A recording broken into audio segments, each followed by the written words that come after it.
সুপ্রিয় শিক্ষার্থীরা, শুভেচ্ছা নিও। আশা করছি ভালো আছো সবাই। অনলাইন ক্লাসে সবাইকে স্বাগতম। আজ তোমাদের সাথে আছি আমি, সমীর কান্তিনাথ, প্রভাষক উদ্ভিদ বিজ্ঞান, চট্টগ্রাম কলেজ। আজকে আমাদের আলোচনার বিষয় বায়োজিওকেমিক্যাল সাইকেলস। তাহলে চলো আমরা আলোচনার বিষয় নিয়ে একটু ডিটেইল দেখি।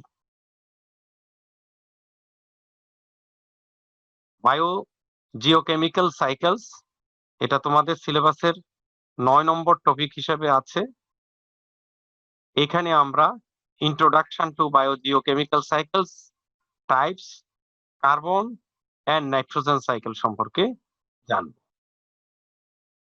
শুরুতে চলো বায়োজিওকেমিক্যাল সাইকেল কাকে বলে একটু সংজ্ঞাটা দেখি। বায়োজিওকেমিক্যাল সাইকেলস, সাইকেল মানে চক্র, এটা ঘূর্ণায়মান। তাহলে যে চক্রাকার পথে জীবদেহ গঠন উপযোগী রাসায়নিক মৌল যেমন কার্বন, জীবদেহ গঠনকারী অন্যতম গুরুত্বপূর্ণ উপাদান হচ্ছে কার্বন, দ্বিতীয় গুরুত্বপূর্ণ উপাদান হচ্ছে হাইড্রোজেন, তারপরে হচ্ছে অক্সিজেন, নাইট্রোজেন, ফসফরাস, সালফার এবং ক্যালসিয়াম। এগুলো হচ্ছে জীবদেহ গঠনকারী উপাদান। পরিবেশ থেকে জীবদেহে এবং জীবদেহ থেকে পরিবেশে আবর্তিত হয় তাকে জৈব ভূ রাসায়নিক চক্র বা জীব ভূ রাসায়নিক চক্র বা জিও বায়োকেমিক্যাল সাইকেল বলা হয়। আশা করছি ডেফিনেশনটা তোমরা বুঝতে পেরেছো। নানা ধরনের জিও বায়োকেমিক্যাল সাইকেল দেখা যায়, যেমন গ্যাসিয়াস চক্র। এই যে আমরা যে জীবন গঠনকারী উপাদানগুলি দেখলাম, এর মাঝে আছে কিছু গ্যাস আকারে থাকে, যেমন কার্বন, কার্বন ডাই অক্সাইড আকারে থাকে, অক্সিজেন গ্যাস আকারে থাকে। তাহলে গ্যাসিয়াস উপাদান যেগুলি, সেগুলি যেই চক্র গঠন করে সেগুলো হচ্ছে গ্যাসীয় চক্র। সেডিমেন্টারি টাইপ, যে চক্রে বিভিন্ন প্রকার সেডিমেন্ট বা তলানি খনিজ পদার্থ যেমন ফসফরাস, সালফার, বিভিন্ন ধরনের লবণ আবর্তিত হয়, সেগুলি হচ্ছে সেডিমেন্টারি টাইপ। আর সর্বশেষ পানি চক্র বা ওয়াটার সাইকেল। আশা করছি ভূ রাসায়নিক চক্রের প্রকারভেদ তোমরা বুঝতে পেরেছ। গ্যাসিয়াস চক্র, পাললিক চক্র বা সেডিমেন্টারি চক্র, আর পানি চক্র। এবার চলো আমরা দেখি গ্যাসগুলি যে আছে, প্রধান প্রধান গ্যাসগুলির কত শতাংশ প্রকৃতিতে আছে। যেমন নাইট্রোজেন, মোটা দাগে যদি আমরা হিসাব করি 78% নাইট্রোজেন, 21% অক্সিজেন, আর কার্বন ডাই অক্সাইড 1%। এই যে গ্যাসীয় চক্র, পাললিক চক্র এবং পানি চক্র, এর মধ্যে কার্বন চক্র এবং নাইট্রোজেন চক্র, এই দুইটা চক্র নিয়ে আজকে আমাদের আলোচনা থাকবে। তাহলে খুব স্বাভাবিকভাবেই প্রশ্ন জাগতে পারে, এতগুলি জিনিসের মধ্যে কেবল কার্বন এবং নাইট্রোজেন চক্র কেন?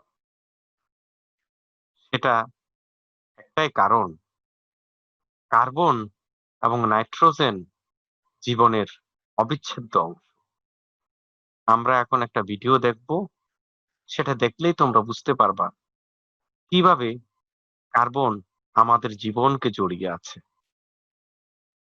কাজেই কার্বন চক্র শুরু করার আগে কার্বনের ভূমিকাটা ছোট করে দেখে আসি।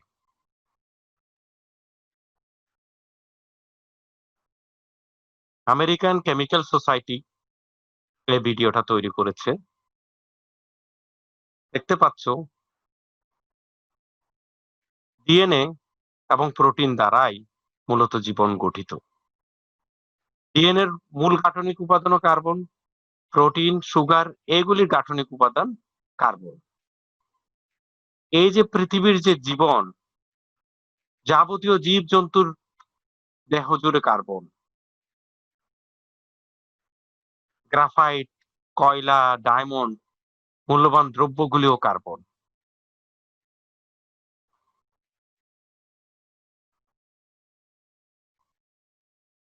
কার্বনের সুবিধা হচ্ছে কার্বন বিভিন্ন ধরনের বন্ধন তৈরি করতে পারে। স্থায়ী বন্ধন বা স্টেবল বন্ধন, রিঅ্যাক্টিভ বন্ধন বা সক্রিয় বন্ধন, টেট্রাহাইড্রাল বা চতুস্থলিক বন্ধন, রিং বন্ধন কিংবা চেয়ারের মতো বন্ধন, নানা ধরনের বন্ধন কার্বন তৈরি করতে পারে।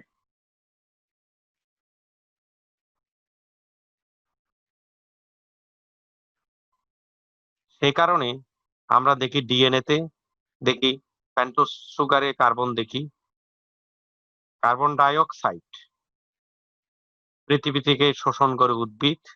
আশা করছি ভিডিওটা দেখে তোমরা বুঝতে পারলে কিভাবে কার্বন আমাদের জীবনের সাথে আষ্টে পৃষ্ঠে জড়িয়ে আছে। এবার তাহলে চলো আমরা কার্বন চক্র সম্পর্কে জানার চেষ্টা করব। এই যে জীবনের এত কিছু কার্বন দ্বারা গঠিত, কিন্তু পৃথিবীতে কার্বন ডাই অক্সাইড আছে মাত্র 1%। কার্বন মৌল কার্বন ডাই অক্সাইড রূপে যে চক্রাকার পদ্ধতিতে বায়ুমণ্ডল থেকে জীবজগতে প্রবেশ করে এবং বিভিন্ন প্রক্রিয়া শেষে আবার বায়ুমণ্ডলে ফিরে এসে কার্বন ডাই অক্সাইডের স্বাভাবিক মাত্রা বজায় রাখে, তাকে কার্বন চক্র বলা হয়। তাহলে চলো কিভাবে এই চক্রটা সম্পন্ন হয় সেটা আমরা একটু দেখে নিই।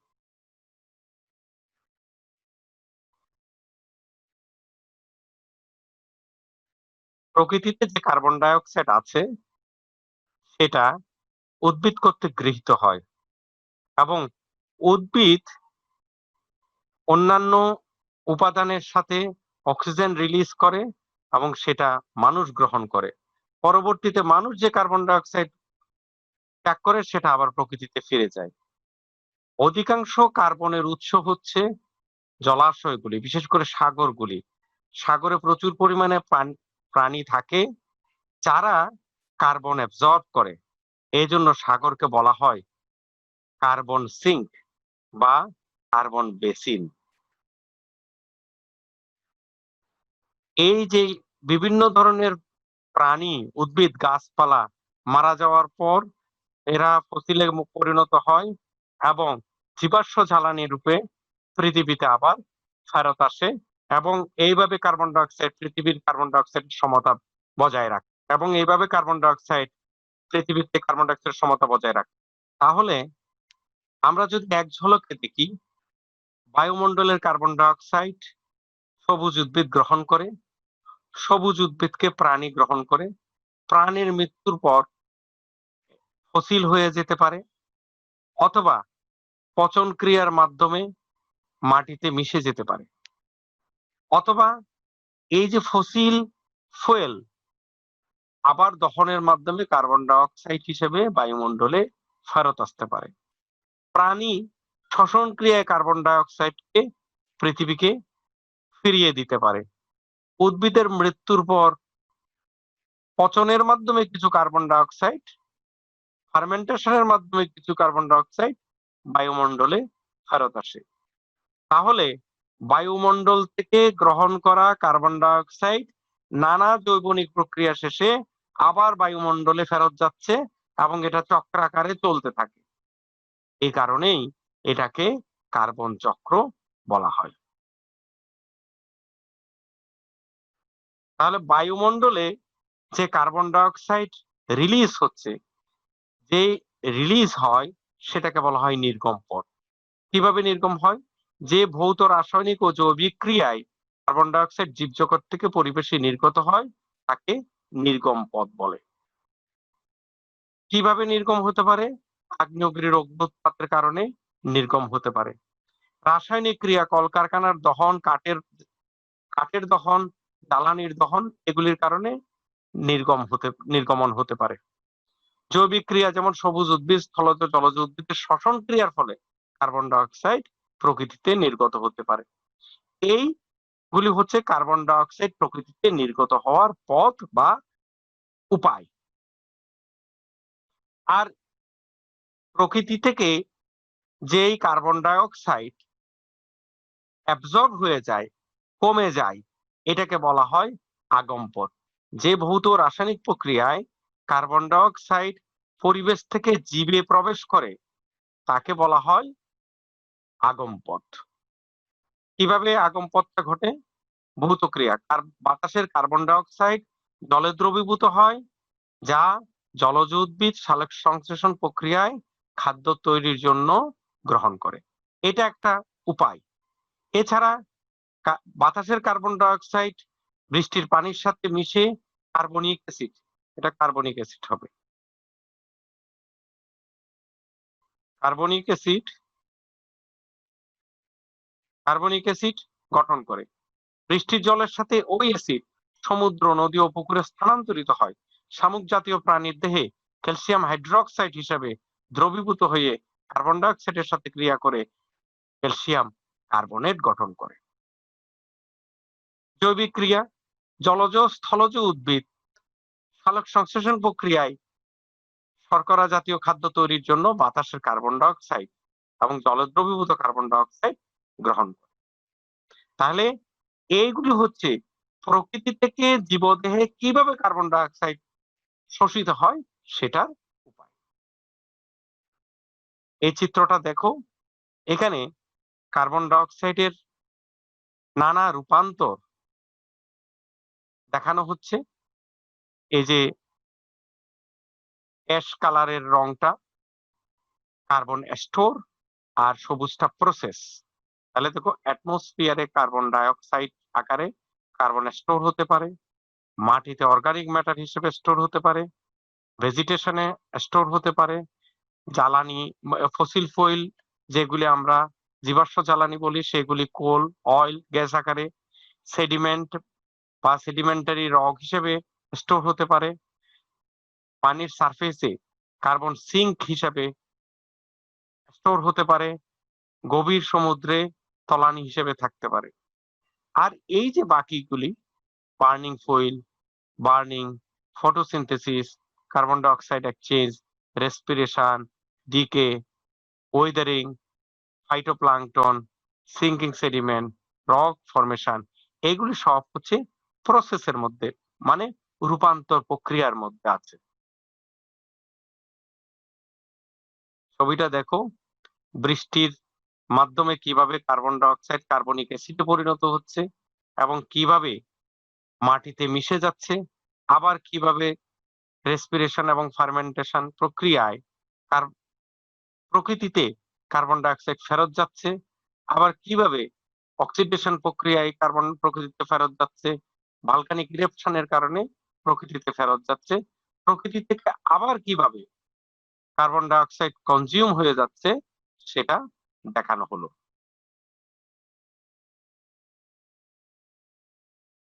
এই ছবিটা দেখো, এতক্ষণ ধরে আমরা যে আলোচনা করেছি এই ছবিটা ব্যাখ্যা করলে সেটা আরো পরিষ্কার হয়ে যাবে। এই যে বায়ুমণ্ডলীয় কার্বন ডাই অক্সাইড, এই কার্বন ডাই অক্সাইডের সোর্স আগ্নেয়গিরির অগ্ন্যুৎপাত। এই বায়ুমণ্ডলের কার্বন ডাই অক্সাইড, এই কার্বন ডাই অক্সাইডের সোর্স হচ্ছে বিভিন্ন কলকারখানার ধোঁয়া।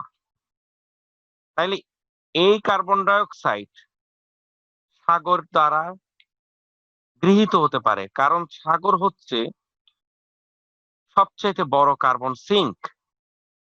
সাগরে যে বিভিন্ন ধরনের প্রাণী আছে, উদ্ভিদ আছে, তারা কার্বন ডাই অক্সাইড গ্রহণ করে। এই কার্বন ডাই অক্সাইড গ্রহণ কিন্তু সরাসরি করে না, পানির উপস্থিতিতে ভেঙে বাইকার্বনেট আয়ন হয়ে যায়। বাইকার্বনেট আয়ন পরে কার্বনেটে পরিণত হয়। এই কার্বনেট পরে ক্যালসিয়াম কার্বনেটে পরিণত হয় এবং ক্যালসিয়াম হিসেবে সাগরের বিভিন্ন প্রাণী যারা মেন্টাল যাদের থাকে ঝিনুক জাতীয় প্রাণী তারা তাদের দেহে এগুলি সঞ্চিত থাকে এবং দীর্ঘ সময় ধরে এটা সঞ্চিত হওয়ার ফলে এরা এক সময় কার্বনেটেড শিলাতে পরিণত হয় এবং মেটামরফিক রকে পরিণত হয়। আবার অন্যদিকে উদ্ভিদ কর্তৃক যে কার্বন ডাই অক্সাইড গৃহীত হয়, উদ্ভিদ আর প্রাণীর মৃত্যুর পর অনেক সময় ফার্মেন্টেশন প্রক্রিয়ায় কার্বন ডাই অক্সাইড প্রকৃতিতে রিলিজ হয় এবং এটা বায়ুমণ্ডলে মুক্ত হয়ে যায়। কিন্তু অধিক মাত্রায় উদ্ভিদ বা প্রাণীর মৃত্যু হলে পরে সেটা সেডিমেন্ট হিসেবে জমা হয় এবং কালক্রমে ফসিলে পরিণত হয়ে যায়। এই ফসিল পরবর্তীতে মাইনিং এর মাধ্যমে উত্তোলন করে জীবাশ্ম জ্বালানি হিসেবে বিভিন্ন কলকারখানায় ব্যবহৃত হয় এবং আবার কার্বন ডাই অক্সাইড রিলিজ করে, যে কার্বন ডাই অক্সাইড রিলিজ করে।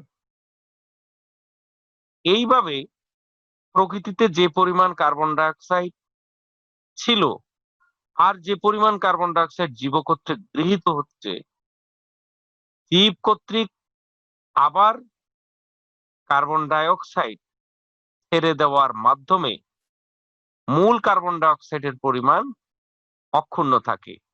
এইভাবে কার্বন চক্রটি ক্রমাগত চলতে থাকে। আশা করছি কার্বন চক্র সম্পর্কে তোমাদের একটা পরিষ্কার ধারণা তৈরি হয়েছে। এখন আমরা নাইট্রোজেন চক্র সম্পর্কে আলোচনা করব।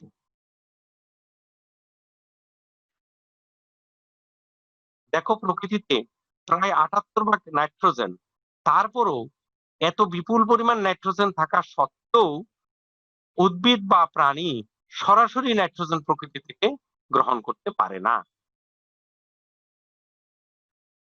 না পারলেও নানা প্রক্রিয়ায় জীবদেহ থেকে পরিবেশে, আবার পরিবেশ থেকে জীবদেহে নাইট্রোজেন চক্রাকারে ক্রিয়া বিক্রিয়া করতে থাকে। এই পদ্ধতিতে পরিবেশ থেকে জীবদেহে এবং জীবদেহ থেকে পরিবেশের নাইট্রোজেনের প্রবাহ সংঘটিত হয়, তাকে নাইট্রোজেন চক্র বলা হয়। এখন আমরা দেখব কিভাবে প্রকৃতি থেকে জীবদেহে এবং জীবদেহ থেকে প্রকৃতিতে নাইট্রোজেনের এই প্রবাহ সংঘটিত হচ্ছে। ছবিটা একবার বোঝার চেষ্টা করো।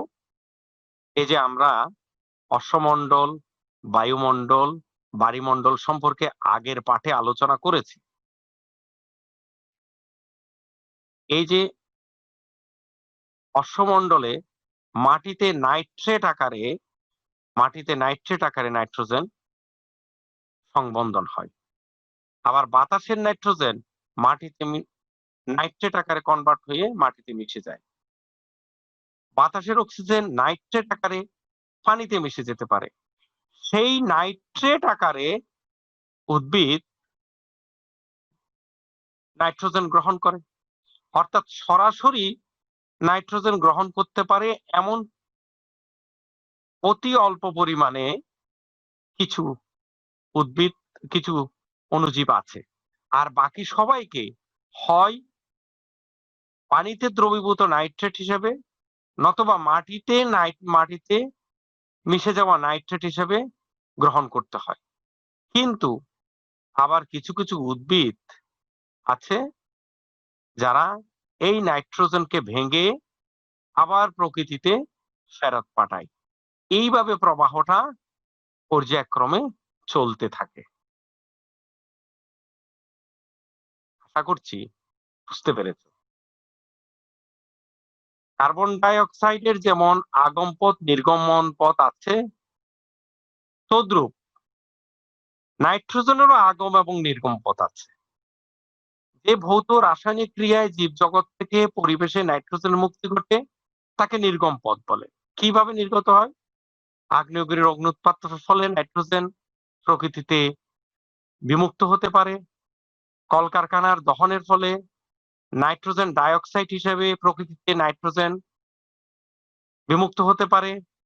জৈবিক ক্রিয়ায় কিছু কিছু উদ্ভিদ আছে যাদেরকে কিছু কিছু অণুজীব আছে যাদের যেমন ডিনাইট্রিফাইং ব্যাকটেরিয়া যেমন সিওডোমোনাস, থিওবেসিলাস ডিনাইট্রিফিকেন্স। এরা কি করে? এরা নাইট্রেটকে বিয়োজন করে এবং বিয়োজন করে বাতাসে মুক্ত করে দেয়, বাতাসে রিলিজ করে দেয়। এইটাই হচ্ছে প্রকৃতিতে নাইট্রোজেন বিমুক্ত হয়ে যাওয়ার উপায়। কিন্তু প্রকৃতি থেকে জীবজগতে কিভাবে আসে? ভৌত ক্রিয়ার মাধ্যমে। যেমন যখন বজ্রবিদ্যুৎ হয়, বিজলি চমকায়, এই বজ্রবিদ্যুতের প্রভাবে বাতাসের নাইট্রোজেন নাইট্রিক অক্সাইড এবং নাইট্রোজেন ডাইঅক্সাইডে পরিণত হয়। এই নাইট্রোজেন ডাইঅক্সাইড বৃষ্টির পানির সাথে মিশে নাইট্রাস অ্যাসিড এবং নাইট্রিক অ্যাসিডে পরিণত হয়, যেটা অ্যাসিড রেইন বা অম্ল বৃষ্টি ঘটে এবং মাটিতে নাইট্রেট লবণ রূপে ফিক্সেশন হয়। এটা গেল ভৌত ক্রিয়া। এর বাইরে রাসায়নিক ক্রিয়ায় আমরা যখন ইউরিয়া দিই মাটিতে, অ্যামোনিয়া, নাইট্রিক অ্যাসিড, ইউরিয়া সার ইত্যাদির মাধ্যমে মাটিতে নাইট্রোজেন ফেরত আসে এবং মাটি থেকে উদ্ভিদে ফেরত যায়। জৈবিক ক্রিয়ায় এই যে ব্যাকটেরিয়া, নীলাভ সবুজ শৈবাল ছাড়া আর কোনো জীব বাতাসে সরাসরি অক্সিজেন গ্রহণ করতে পারে না। তাইলে কিছু ব্যাকটেরিয়া আর কিছু নীলাভ সবুজ শৈবাল এরা নাইট্রোজেন বাতাস থেকে সরাসরি গ্রহণ করতে পারে এবং গ্রহণ করে মাটিতে অন্য উদ্ভিদের গ্রহণ উপযোগী অবস্থায় নিয়ে আসে। এই হচ্ছে নাইট্রোজেন কিভাবে বাতাস থেকে জীবদেহে আসে, আবার কিভাবে প্রকৃতিতে ফেরত যায় তার সংক্ষিপ্ত বিবরণ।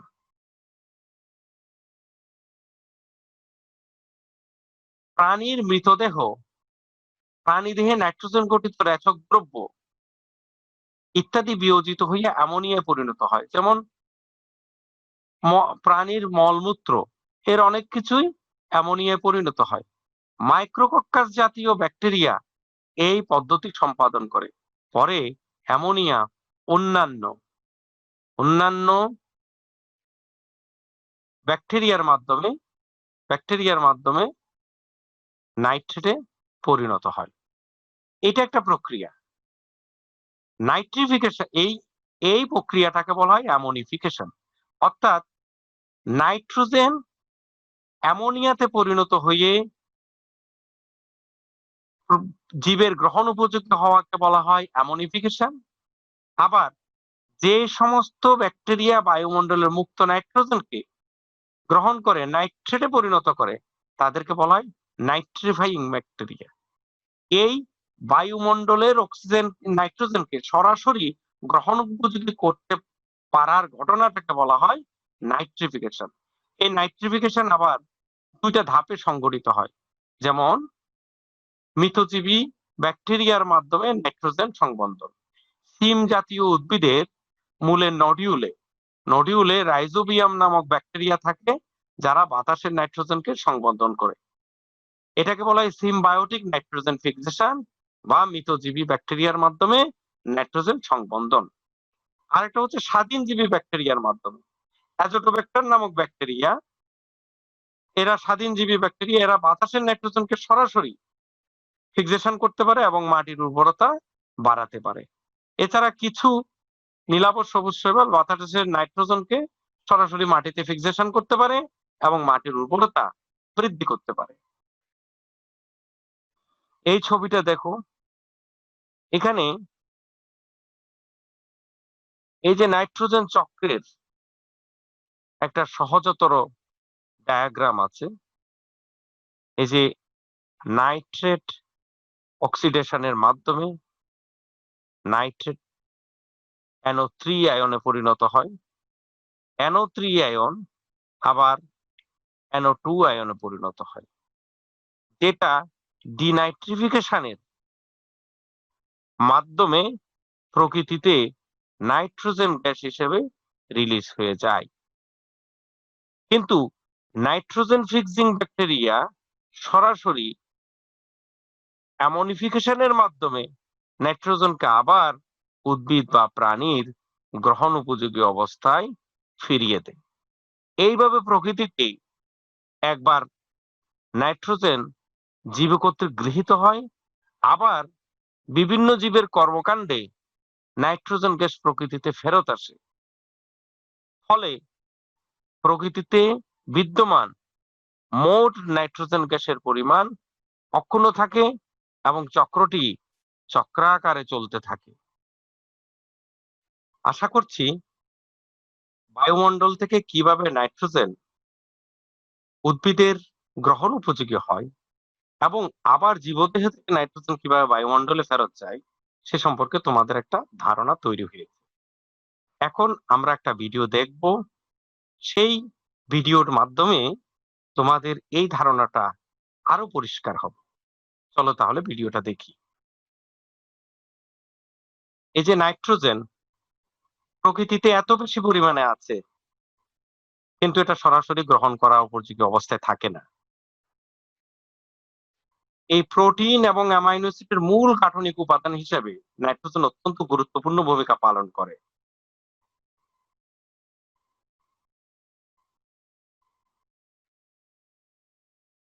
তাহলে তোমরা বুঝতে পারতেছো উদ্ভিদ প্রাণী সবার জন্য নাইট্রোজেন অত্যন্ত গুরুত্বপূর্ণ। উদ্ভিদের দ্বারাই আসলে আমরা নাইট্রোজেন পেয়ে থাকি। যখন আমরা উদ্ভিদের বিভিন্ন অংশ গ্রহণ করি, তখন আমিষ জাতীয় খাদ্য হিসাবে আমাদের শরীরে নাইট্রোজেন প্রবেশ করে। কিন্তু উদ্ভিদও সরাসরি প্রকৃতি থেকে নাইট্রোজেন গ্রহণ করতে পারে না।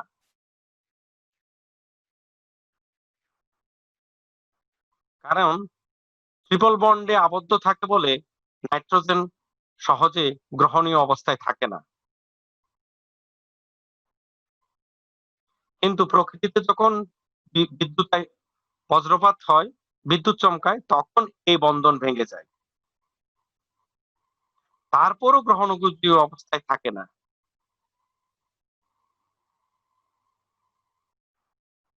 কাজেই এখন কিভাবে এই সমস্যার সমাধান হয়? কাজেই উদ্ভিদেরও নানা ধরনের মাইক্রো অর্গানিজমের সাহায্য লাগে। যেমন বিভিন্ন ধরনের ব্যাকটেরিয়া এবং নীলাভ সবুজ শৈবাল এই কাজে তাকে সাহায্য করে। এই ঘটনাটাকে নাইট্রোজেন সংবন্ধন বা নাইট্রোজেন ফিক্সেশন বলে।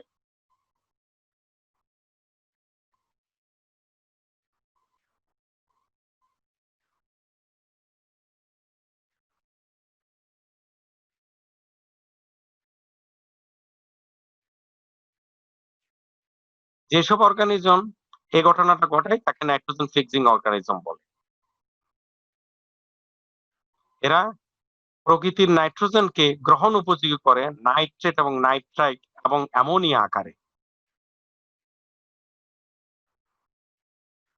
তখন মাটি থেকে উদ্ভিদ নাইট্রোজেন সংগ্রহ করে এবং আমিষ তৈরি করে। এই আমিষ পরবর্তীতে প্রাণী দেহে আসে। তাহলে কিভাবে এটা ঘটে? এক ঝলকে আমরা দেখে নিই।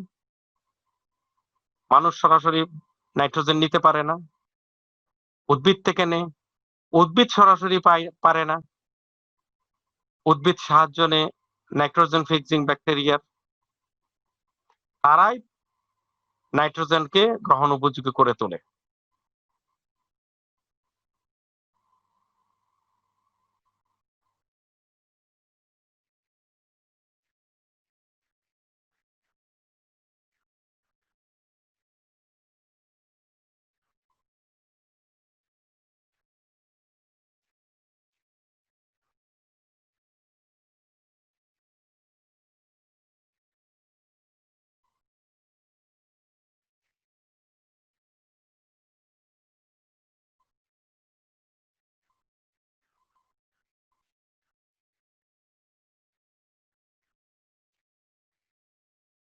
প্রকৃতিতে যে নাইট্রোজেন নাইট্রোজেন ফিক্সিং ব্যাকটেরিয়া দ্বারা গৃহীত হয়, সেটা আবার প্রকৃতিতে ভিন্নভাবে ফেরত যায়। এই ঘটনাটাই হচ্ছে নাইট্রোজেন চক্র। তাহলে কিভাবে ঘটে এই জিনিসটা?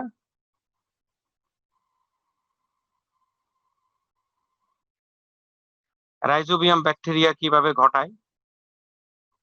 শিম জাতীয় উদ্ভিদের যে নডিউল তৈরি হয় সেখানে নাইট্রোজেন ফিক্সেশন হয়। রাইজোবিয়াম ব্যাকটেরিয়া এই ঘটনাটা ঘটায়।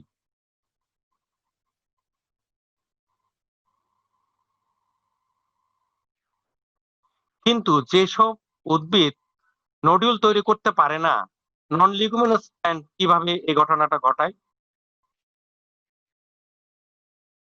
তাদের কাজে সাহায্য করে নীলাভ সবুজ শৈবাল, যেগুলি নাইট্রোজেন ফিক্সিং ব্যাকটেরিয়া বলে। তারা নাইট্রোজেনকে অ্যামোনিয়াতে নাইট্রেটে কনভার্ট করে। এই নাইট্রাইট অপর অ্যামোনিয়া উদ্ভিদ গ্রহণ করতে পারে। উদ্ভিদ থেকে প্রাণী এই নাইট্রোজেন গ্রহণ করে। যখন উদ্ভিদ প্রাণীর মৃত্যু ঘটে,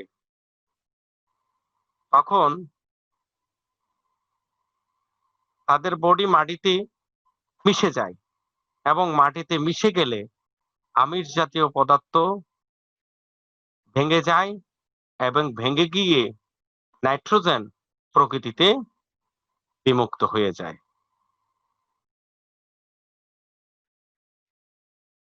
কিন্তু কিছু ব্যাকটেরিয়া আছে যাদেরকে ডিনাইট্রিফাইং ব্যাকটেরিয়া বলে। এই মাটিতে মিশে যাওয়া নাইট্রোজেনকে তারা ভেঙে ফেলে নাইট্রোজেন গ্যাসে পরিণত করে এবং পরিণত করে প্রকৃতিতে নাইট্রোজেন গ্যাস আকারে তাদেরকে ফিরিয়ে দেয়। এইভাবে প্রকৃতিতে নাইট্রোজেন প্রকৃতি থেকে জীবদেহে গৃহীত হয়, জীবদেহের নাইট্রোজেন আবার প্রকৃতিতে ফেরত যায়। এভাবেই নাইট্রোজেন চক্র চলতে থাকে।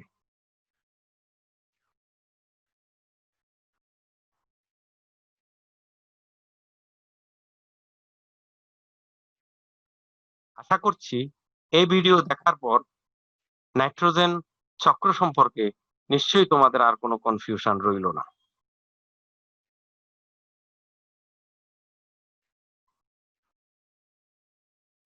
তাহলে আজকের আলোচনা থেকে তোমরা ভূ-রাসায়নিক চক্র, বিশেষ করে কার্বন চক্র এবং নাইট্রোজেন চক্র সম্পর্কে পরিষ্কার ধারণা পেলে। আজ এ পর্যন্ত। সবাই ভালো থেকো, সুস্থ থেকো। ধন্যবাদ সবাইকে।